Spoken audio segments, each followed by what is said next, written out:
მეტნაკლებად ერთგვაროვანი მოწმეები იკითხებიან და სამი ძირითადი ასპექტია, რაც გამოიკვეთა და მინდა რომ საზოგადოებამაც იცოდეს.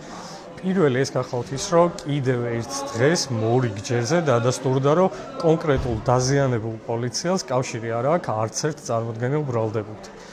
მეორე და ძალიან მნიშვნელოვანი ასპექტი, რაც ასევე ყველამ უნდა იცოდეს ჩემი აზრით, გახლავთ ის, რომ მოწმის ჩვენება ფასდება მათ შორის სანდოობის კუთხით. რამდენად სანდოა გარკვეული ინფორმაციის ავტორი. მაშინ, როცა დღის მდგომარეობით 5 თვის შემდეგ მოდის სასამართლოს ხდომის დარბაზში ადამიანი, პოლიციელი და ამბობს, რომ ამ დროის განმავლობაში, იმიტომ რომ მედიას არ ეცნობა და სხვა საინფორმაციო წყაროებიდან თურმე არ იღებს ინფორმაციას, არაფერი სმენია აქციაზე დასავლურების შესახებ. ამის მერე ამ მოწმის ფასი თვითონაც და მისი მიერ მიწოდებული ინფორმაციის ფასიც არის აბსოლუტური ნული. ეს ცხადი უნდა იყოს ყველასთვის.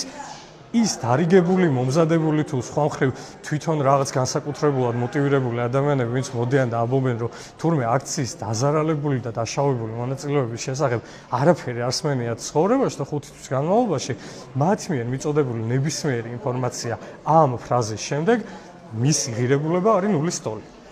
არ შეიძლება ეს ადამიანი იყოს სანდო. ეს ძალიან მნიშვნელოვანია და მესამე კიდევ ერთი მაგალითი.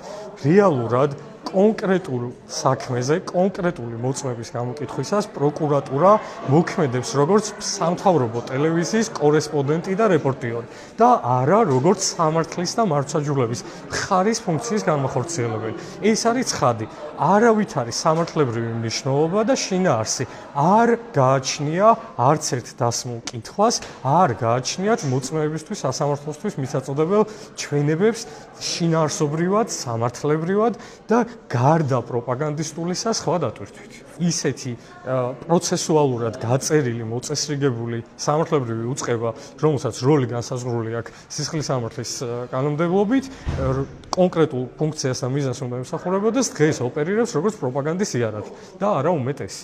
ამ ადამიანების მოყვანა და მათთვის კითხვების დასმა კიდევ ერთხელ ვამბობ, დაცლილია ყოველგვარი სამართლებრივი შინაარსისგან. დღეს მოსამართლემ ასევე ბრალდებულებს კონკრეტულ მოწმესთან დაკავშირებით არ მისცა კითხვის დასმის შესაძლებლობა, რაც ასევე დაცვის უფლებას არ ხვევს.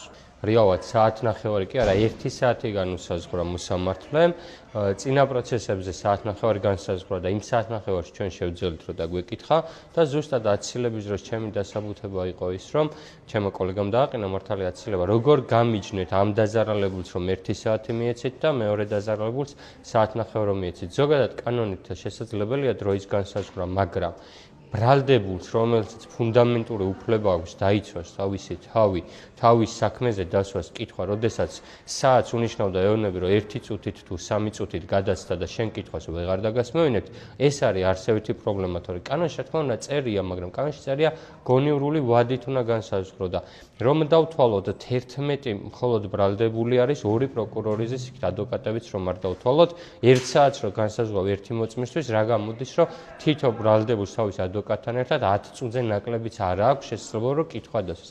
აქედან გამომდინარე ის რომ 1 საათი იქნა განსაზღვრული და მაგაზე უფრო მძიმე სიტუაცია ის რომ ბრალდებულებს კითხვები ქონა დასმული და არ მაინტერესებს დარბაზიდან გადის მოწმე, აი ეს არის ძალიან სამწუხარო და აი ეს იყო ზუსტად აცილების საფუძველი და არა ის 1 საათს განსაზღვრავს, საათნახევარს განსაზღვრავს თუ 40 წუთს. თავარია მოსამართლე ამ დროს რომ განსაზღვრავს სიტუაციას რომ შეხედავს, თქვას რომ აი რაღაცა დროით კიდე გონივრულად ზდის ამოვადას, ეს არ არის ბლანკეტური რომ მე საათნახევარი განსაზღვრე და დამთავრდა.